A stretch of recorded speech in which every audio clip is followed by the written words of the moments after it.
From our studios in Southern California, this is RUNTALK. I'm your host, Dr. Jason Karp.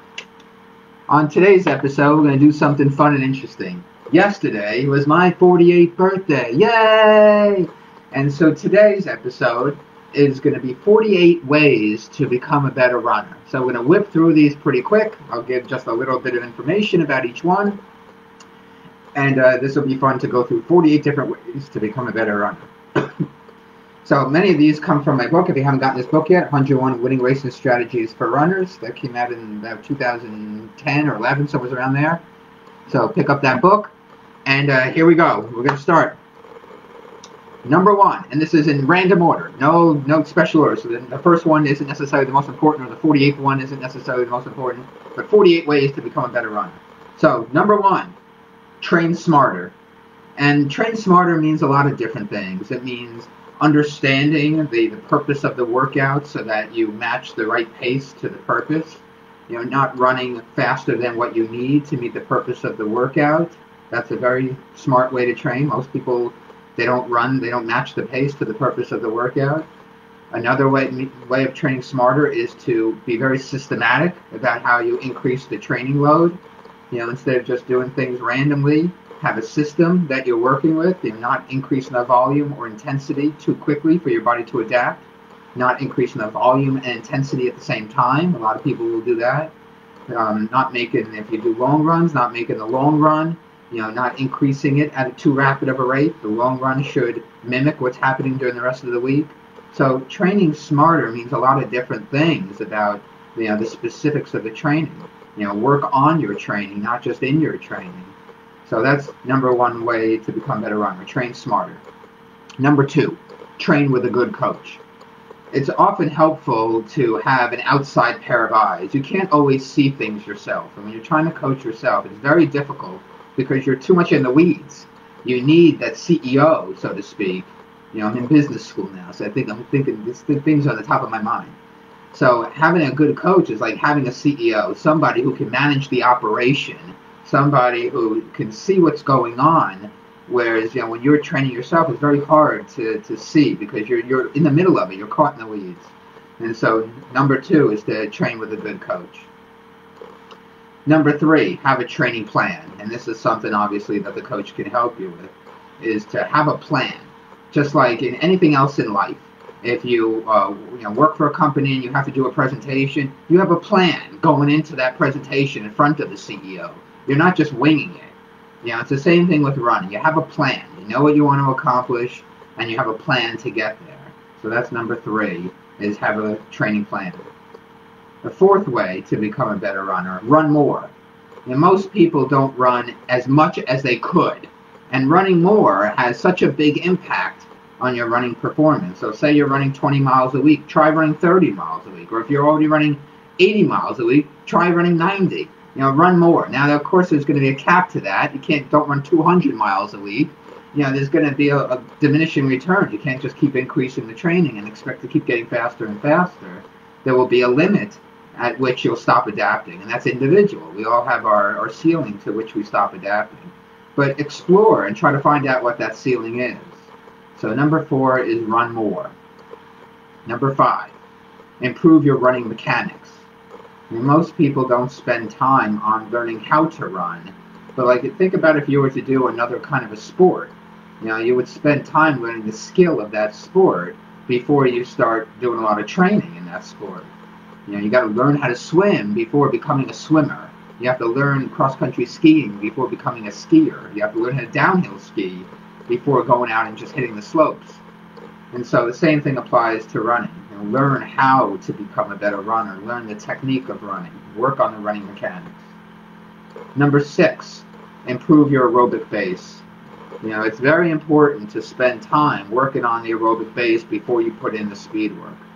High school runners, middle school runners, they don't follow this at all. They just hammer with the speed work because that's what gets them faster, quicker, and they've got a lot of races that they're getting ready for, and so they neglect the all-important aerobic development, and that's what has to be worked on first before you put the speed work on top of it. You have to create that aerobic framework, that frame of the house, before you start putting things on top of the frame, on top of how to build the house.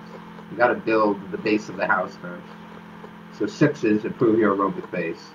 Number 7, improve your acidosis threshold speed. So the acidosis threshold is one of the 3 physiological factors that influence running performance. And if you improve the speed at which you can still run and have it still be aerobic, then that's going to improve your running performance. The faster the speed at which your threshold occurs, then the faster you can run and still have it be aerobic. So that's got huge implications for running performance. Number 8, spend time running at faster speeds. So a lot of runners, they're very diligent about running a lot of miles, and that's great, but it's important to spend time running fast and recruiting the fast twitch motor units, the fast twitch muscle fibers. You can't neglect that. It's very important to recruit those fibers.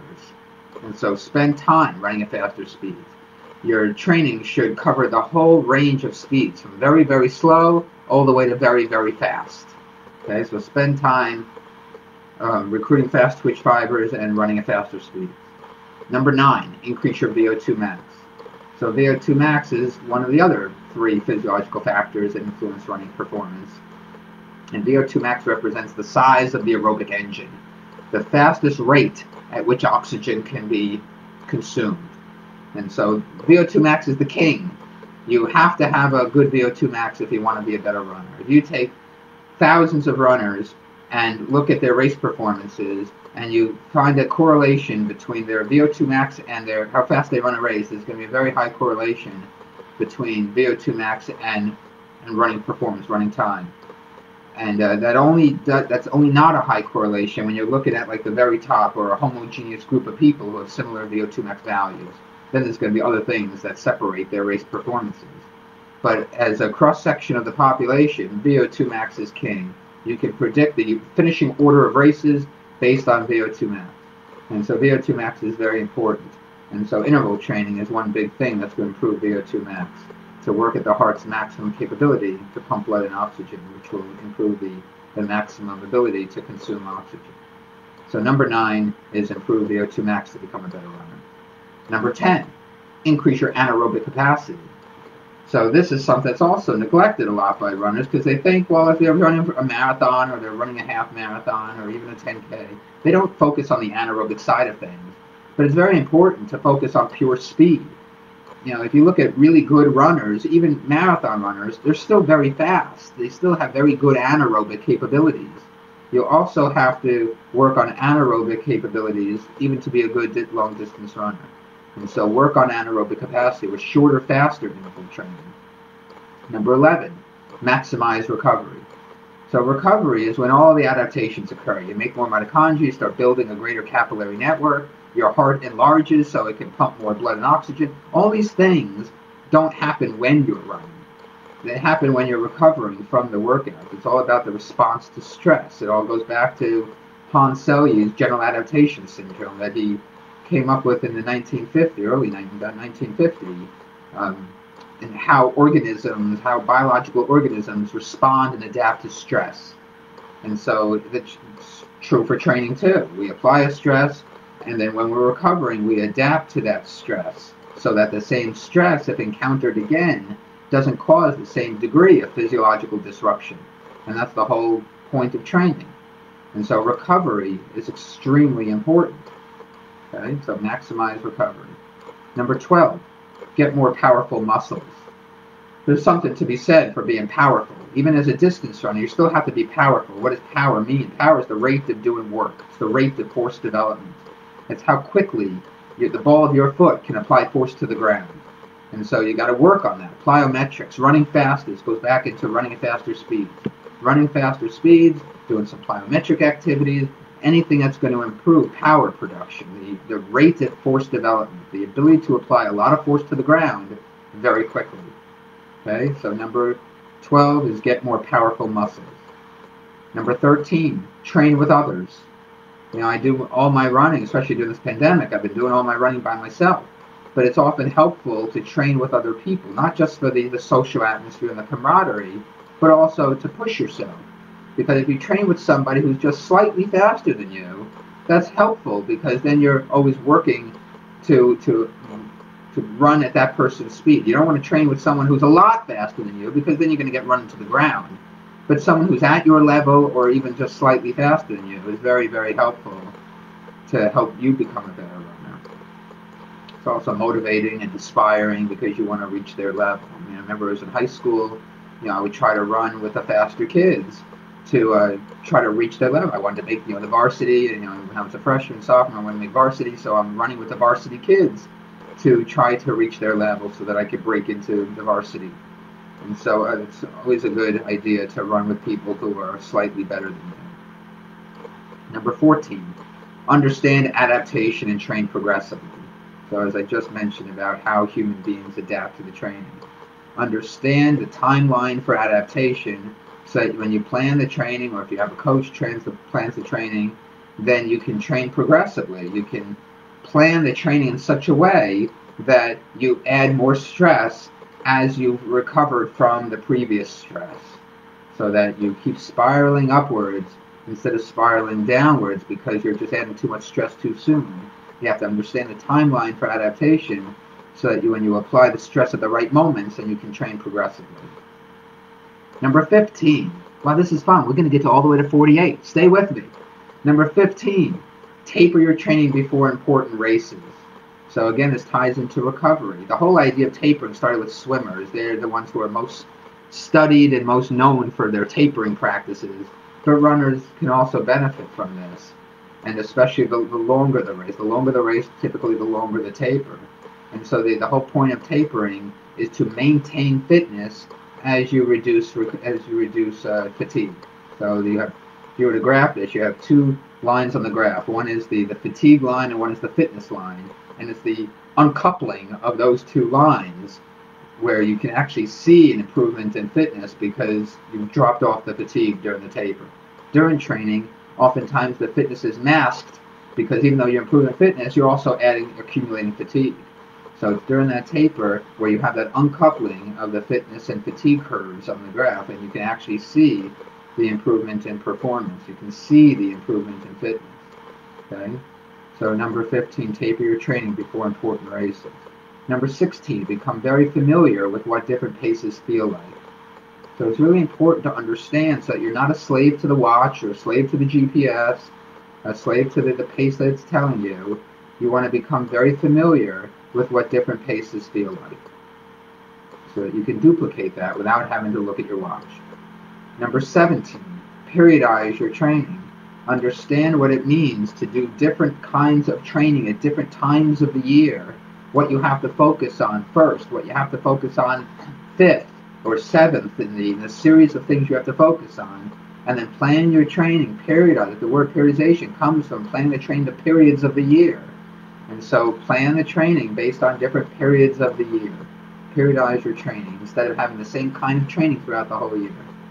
Number 18, practice running hills. So hills have a lot of benefits to them. Not only will you increase power, this goes back to the power I talked about earlier, that you can increase power by running against gravity, running up the hill. You have to put a lot of force into the ground at the ball of the foot to project yourself up the hill because you're working against gravity. So working against gravity is a great way to improve power. So also hill training is good to practice for races that are going to have hills, cross-country races, even road races that have a lot of hills in them. Boston Marathon, you got a lot of downhill, then you got a lot of uphill. And so practice running hills for the training for the specific kinds of hills you're going to have in the races. Number 19, run time trials. So time trials are a good way to assess your fitness level when you're not in the context of a race. If you don't have a race coming up or something, or during the pandemic there haven't been too many races to find, but you can run time trials. Do it in a controlled environment, either on a track or on an accurately marked path, like a bike path or something where it has markers and stuff. And so use time trials where maybe you don't go all out, but maybe you go at 80% or 90% as a way to assess where you are. So then you can dictate the training that's going to follow that time trial. You can plan the training and plan the paces based on the results of the time trial. Okay. Number 20, develop a finishing kick. So it's very important, especially in very competitive races, shorter races especially, to develop a finishing kick, to be able to finish strong. And so you can do a lot of workouts where you finish off, like if you do an interval workout, the last rep of the interval workout, you run slightly faster than all the other reps. You work on that. And even within the interval workout, maybe the last 100 meters of each rep, if you're doing 800-meter reps, each rep, the last 100 meters, you pick it up slightly. And so you work on developing that finishing kick and recruiting those fast twitch fibers when you're already fatigued. The aerobic base helps with this too. The larger the aerobic base and the faster pace that you can sustain where it's still aerobic, then come the end of the race, you'll still have fast twitch fibers left to be able to recruit. You wouldn't have used them earlier in the race to try to hold the faster pace. And so a lot of the finishing kick comes from having a solid aerobic fitness behind you. Number 21, use interval training wisely. So don't just do interval training all year long, all the time. There's a limit to how much you can improve your speed. Spend the most of your time developing yourself aerobically, and from year to year get a higher and higher aerobic base, and then use the interval training wisely. Put just enough interval training into the ingredient list so that you can run your best. Number 22, if you're training for a marathon, don't consume carbohydrates during your long runs. From a practical purpose, you want to practice consuming carbohydrates because that's what you're going to do in the race. But for many of your long runs in training, go without consuming carbohydrate so that you force specific physiological adaptations to occur. Number one, you become better at relying on fat for energy, which is what's going to happen in the marathon because you don't have enough carbohydrate to last the entire marathon. So the muscles have to be trained to use fat more effectively and faster. Number two, you want to deplete the carbohydrate fuel tank because that's what represents the threat and the reason to make a bigger fuel tank. So you want to run out of carbohydrates during the long run so that you synthesize and store more for the future.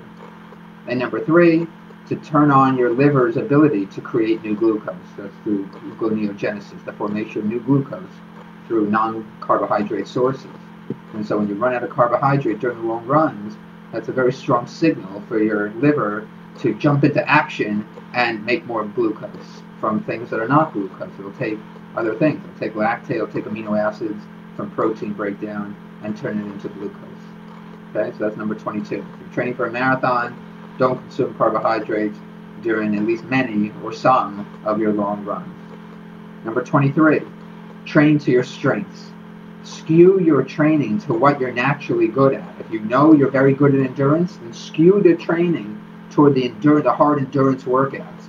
If you know you're better at speed, then skew the training towards those kinds of workouts.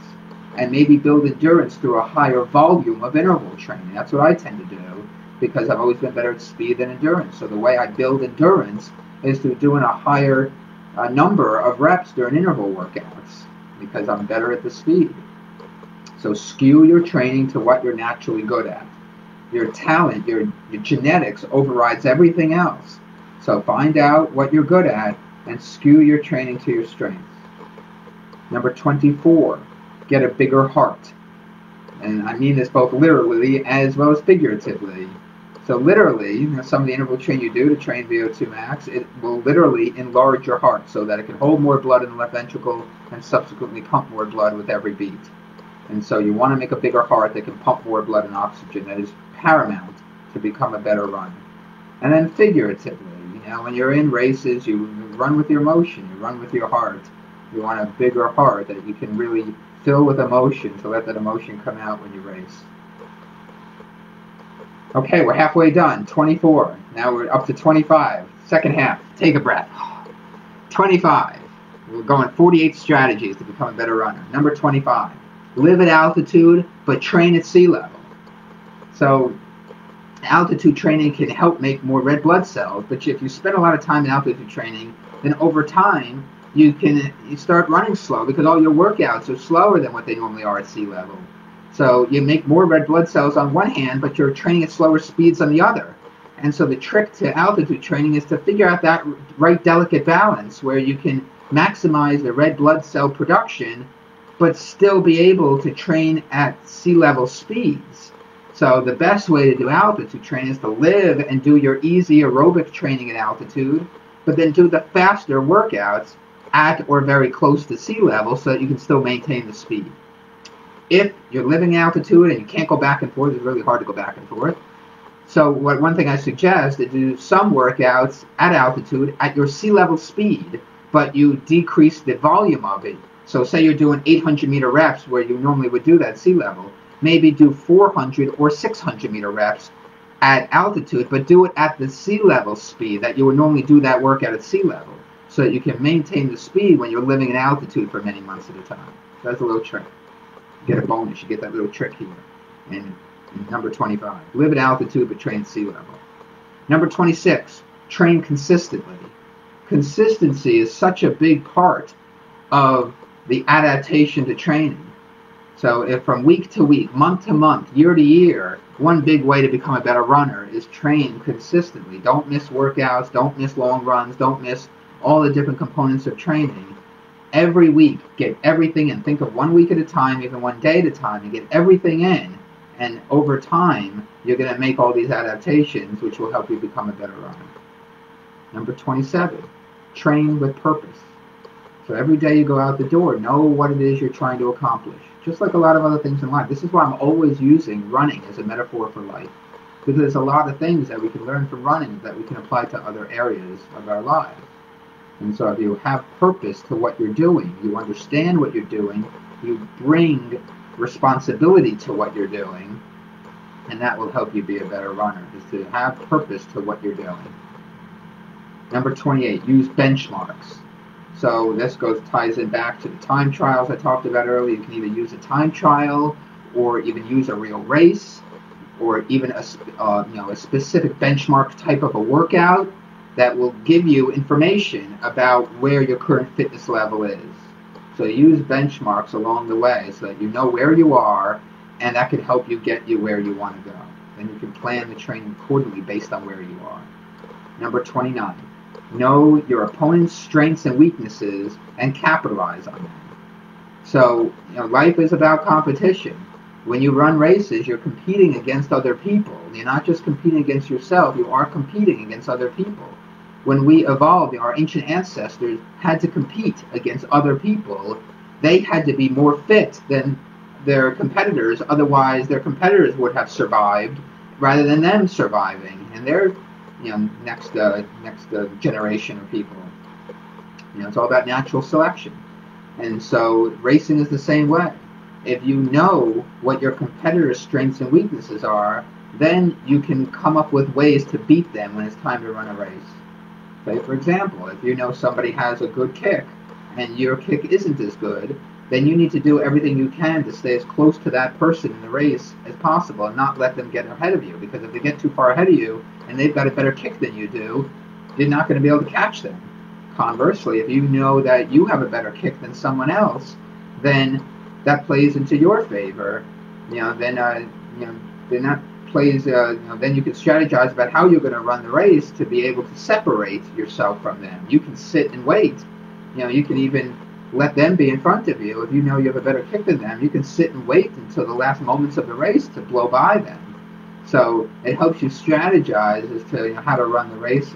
If you know what their strengths are compared to your strengths and weaknesses, then you can come up with a race strategy to beat them. I do this all the time when I race on the track. It's fun.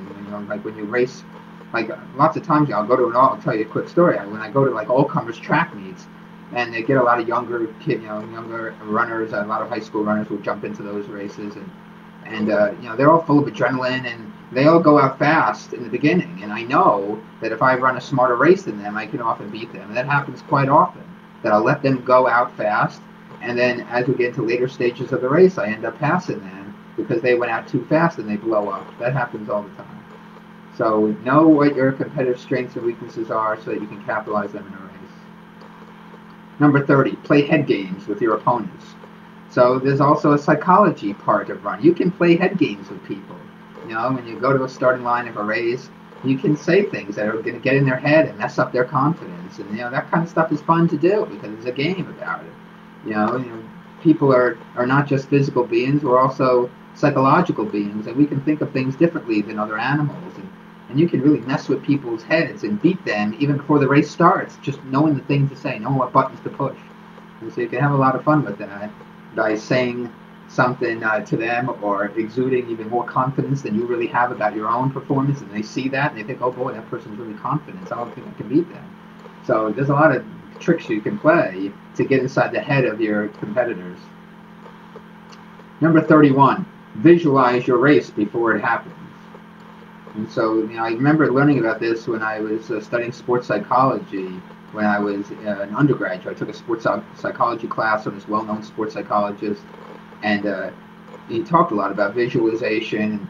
And so if you imagine the race before it happens, if you actually see the race unfold, close your eyes and see the race unfold, in your mind, then when you get to the race, or you can even do this with workouts too, then when you do the workout or run the race, it's already happened. It's already happened inside of your head, and then all you have to do is execute the physical part when it comes to the actual race or the actual workout. But if you visualize it in your head before it happens, it feels a lot more familiar and comfortable when you're doing it for real. Number 32, know what pace you can sustain in a race. This is a big one, because most people will go to a race, run, and they go out at the pace, running the pace they want to hold, rather than the pace they're really capable of holding. So use your workouts to tell you, your training will tell you what you're really capable. Look at all of your workouts together. I keep track of, this is why I want everyone I coach online, I have to have their data from the workout and the feelings that they had during the workout. And I write all that stuff down. And then when it's time for a race, I go back, I look at collectively, I look at all the workouts and what their judgment was or how they felt during the workouts. And then I come up with what I believe is an accurate prediction. And it's almost always dead on accurate. I can really predict what people are going to run based on an aggregate of their workouts over the months leading into that race. And so know what pace you can honestly sustain, because then that will help you in the beginning stages of the race to not go out too fast. And that's what most people do. Okay. Number 33, have a specific meaningful goals in mind for your race. Rather than just a time goal, which is an outcome, know what you want to accomplish in the race. Something like, when I get to every hill, I want to pass 2 people on every hill. Or I don't want to get passed on any hill. I want to make sure I run every hill very solid and not get passed. Or I want to be able to kick over the last quarter mile of the race. Or I want to be able to run this section of the race in this way. Have process goals for the race. Not focused on the outcome, focused on the process. And if you do that, and you have a couple of goals, 2 or 3 goals for each race, then even if the outcome isn't what you want it to be, even if the time on the clock is not what you want it to be, at least you can walk away from the race saying that, well, I accomplished the 2 or 3 goals that I had for myself in the race. I was able to accomplish that. And that's something I could be proud of. So have definitive, specific goals for each race that you run, apart from the finishing time, which is an outcome. Number 34, have a race plan. Okay, and this ties into that. So before the race starts, have a plan about how you want to run that race. Each section of the race or each mile. If it's a track race, maybe each lap of the track. Or if it's a longer road race, then each mile of the race or each section of the race. If it's on a loop course, maybe you have a goal for each loop of the race, whatever it is. Or the hills, how you want to run the hill, whatever it is. Have a plan going into the race. Number 35, go to the bathroom before you race. This will definitely help you be a better runner, because the nerves and the anxiety we all go through before a tough workout, and especially before a race, you got to try to go to the bathroom before the race. So get to the race start early enough, go to the bathroom before the race starts so that you don't have problems during the race. Even elite runners have problems during races. Number 36, get to the race with plenty of time to spare. A lot of people rush things. I'm reminded of the skier Peekaboo Street, who used to get to the start line like right before, because she didn't want her head to get in the way. So she would show up to the race right before she was about to start. But that's not a great strategy for most people, unless that's really how you kind of approach life, that you like to get to things right at the time and then you're on right away. But for most people, they would benefit from getting to the race with plenty of time. You warm up, you go to the bathroom, you get your head in the game, you get ready to execute your race plan. Number 37, run even or negative splits. This is also another big one. Most people, like I said earlier, they start the race too fast, and then the second half of the race is much slower than the first half. The best way to run any race is to have the second half be equal to or slightly faster, not a lot faster, because that means you went out too slow. Like in a half marathon, if you're running 5 minutes faster the second half of the half marathon, then you went out too slow. You don't want that problem either, because then you're going to run out of time to catch up. So you want the second half of the race to be equal to or just slightly faster than the first half. And so this goes back to a few of these. You got to have the right plan. You have to know honestly what pace you can sustain the whole way, and you know that from your workouts, your training. So run even or negative pace, negative splits.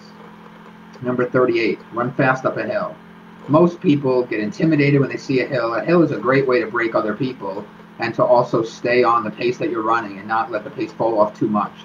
So when you get to a hill, try to run by effort rather than by the pace, because the pace will slow down when you get on a hill. But try not to let the effort, try not to overcompensate for the hill. A lot of people get to a hill and they'll overcompensate and they'll slow down a lot. Try to take that momentum that you had on the flat and use it for the uphill and maintain the effort going up the hill so that you can run when you come off the hill, you can get back into the pace that you were. Okay, that will help you to run a better race. Okay, run fast up the hill. You can also beat a lot of people going up a hill. Number 39, draw on deeper emotions. So one thing about racing is there's a chance for you to transcend the physical, transcend the body, and really bring your emotions into it. So think about something that inspires you or someone who inspires you. Think about who you want to be. Think about someone who has passed away. I often think about my parents and how they gave me legs that can run. And so I run in their memory. I literally move my life forward. I advance my life forward in the memory of my parents. It's very powerful. And so bring your emotions, control them early in the race, but then toward the end of the race, really bring those emotions out. Run with your emotions. Draw on those deeper emotions. Number 40, focus on the process rather than on the outcome. We all want to run faster. We all want a faster time on the clock. But if we focus every day on what it takes to get there, don't think about building a wall. Think about where you're going to place each brick each day and how you're going to place that brick. And then tomorrow, you focus on another brick and how you're going to place that brick. And then over time, after you have all these bricks in place, you've built a wall, you've built the house. Okay, so focus on the process. You can control the process. Oftentimes, you cannot control the outcome. Focus on the process. Remember the outcome, remember what you want to accomplish, put that in your back pocket, and then focus on the daily tasks that's going to take to get there. Always focus on the process. Number 41, become tough. It's not just a matter of running every day, and the training helps you do this. I'm writing a book now talking about how we're animals and the physical being and all of that stuff, and a lot of the research has shown that we become more resilient through focusing on the physical, through focusing on the hard training that helps our resiliency, not just our physical resiliency, but our psychological resiliency. It affects our mind. We become more resilient up here, as well as in the muscles and in the tendons and the ligaments, all the physical characteristics that we get through training. We also become tougher and more resilient in our mind. And so become tough, not just as a runner, but as a human being. You're going to go through a lot of difficult times in your life. People are going to die, you're going to lose a job, you're going to get divorced, you're going to go through lots of difficult things in your life. But through your training, become more resilient, become tough. Okay? When you have bad weather outside, run in the bad weather. Become a tough animal. Think about animals in the wild, how tough they have to be. Otherwise, they'll get eaten for lunch. Think of yourself as the animal who's going to get eaten by life if you don't become tough. You got to become tough. You got to become resilient. Use your training to do that. Number 43, increase your stride length. So a lot of people focus on their stride rate, how fast their legs move, but believe it or not, when you go from running slower to running faster, you can measure this yourself. You can count your steps. The biggest difference in speed comes from stride length, how much distance you cover with each step. And that goes back to what we learned in high school physics class. For every action, there's an equal and opposite reaction, Newton's third law of physics. When you produce more force against the ground at the ball of the foot, when you're pushing down and back against the ground, you project it forward with every step. And so the more ground you cover with every step, the better. Try this little experiment. When you go outside and you're running slower, just on an easy run. Do this on flat ground because uphill or downhill will affect the stride length and stride rate. So do this on flat ground. Go outside and you run and count your steps in a minute. Look at your watch, 60 seconds. Count how many steps. Then pick up the pace to something faster and count how many steps again. What you should notice is that you'll only take maybe a few more steps. You may not take any more steps at all, but if you do take more steps, it'll only be a few. You may take 180 steps when you're running easy, maybe 183 steps or 175 versus 181. You may only take a few extra steps. If you don't want to count the large numbers, count how many times just your right leg touches the ground. Okay, so you can make it in half so it's easy to count. But you'll notice that you won't cover that, you won't take that many more steps over the course of that minute when you pick up the pace.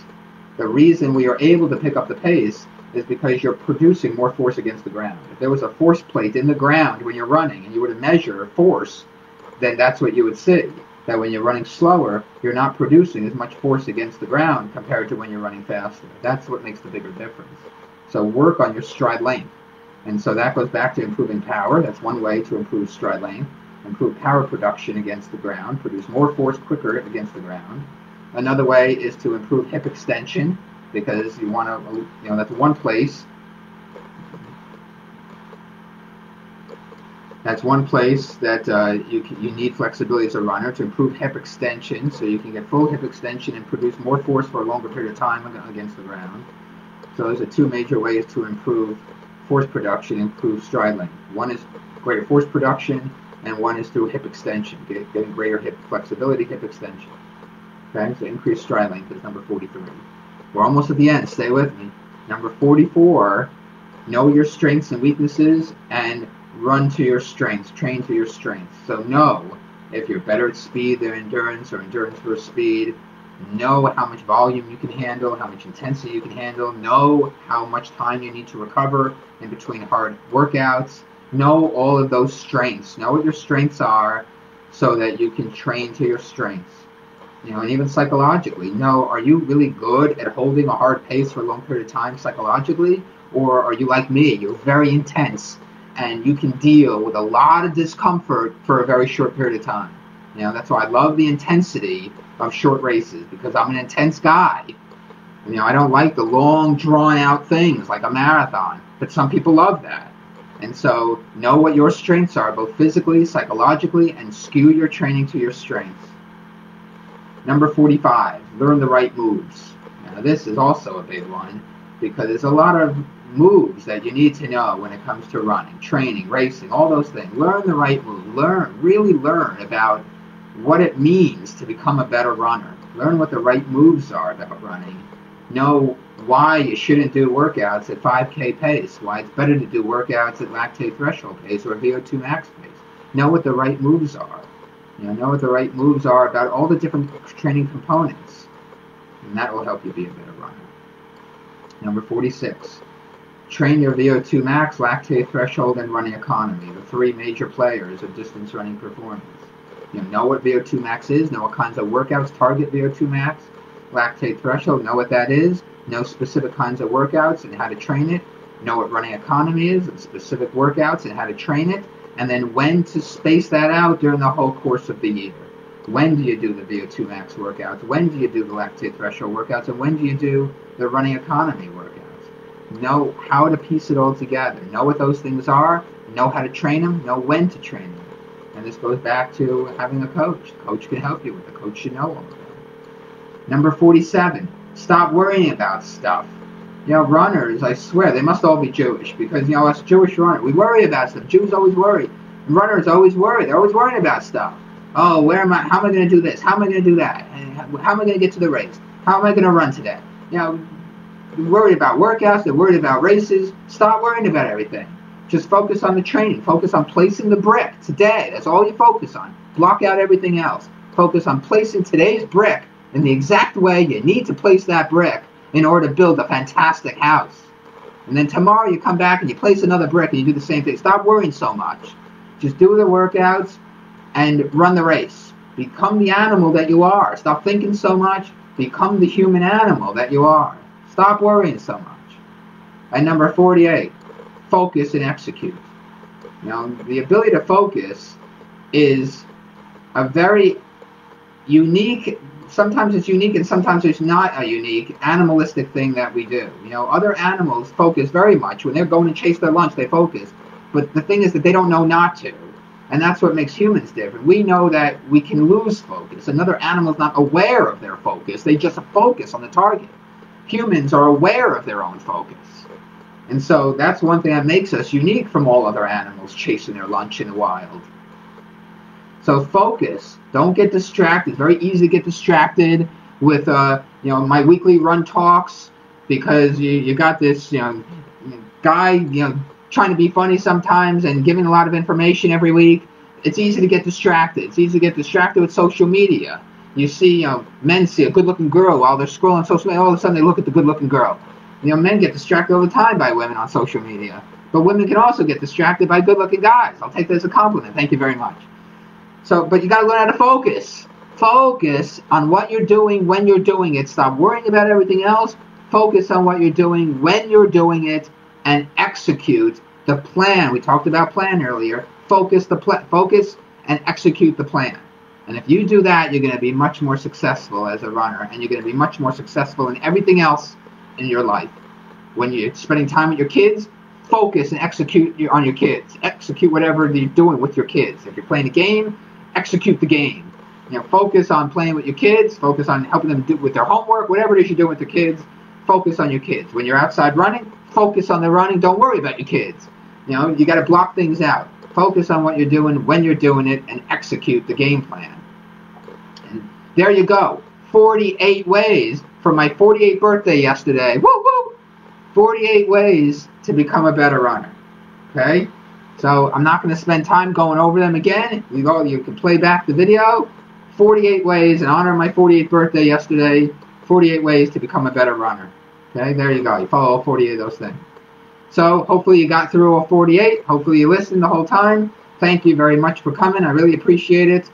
And come back next week for another episode of Run Talk. I'm your host, Dr. Jason Karp. If you want more ways to become a better runner, don't forget one of my books, 101 Winning Racing Strategies for Runners. Thank you very much. See you next week. Have a great week.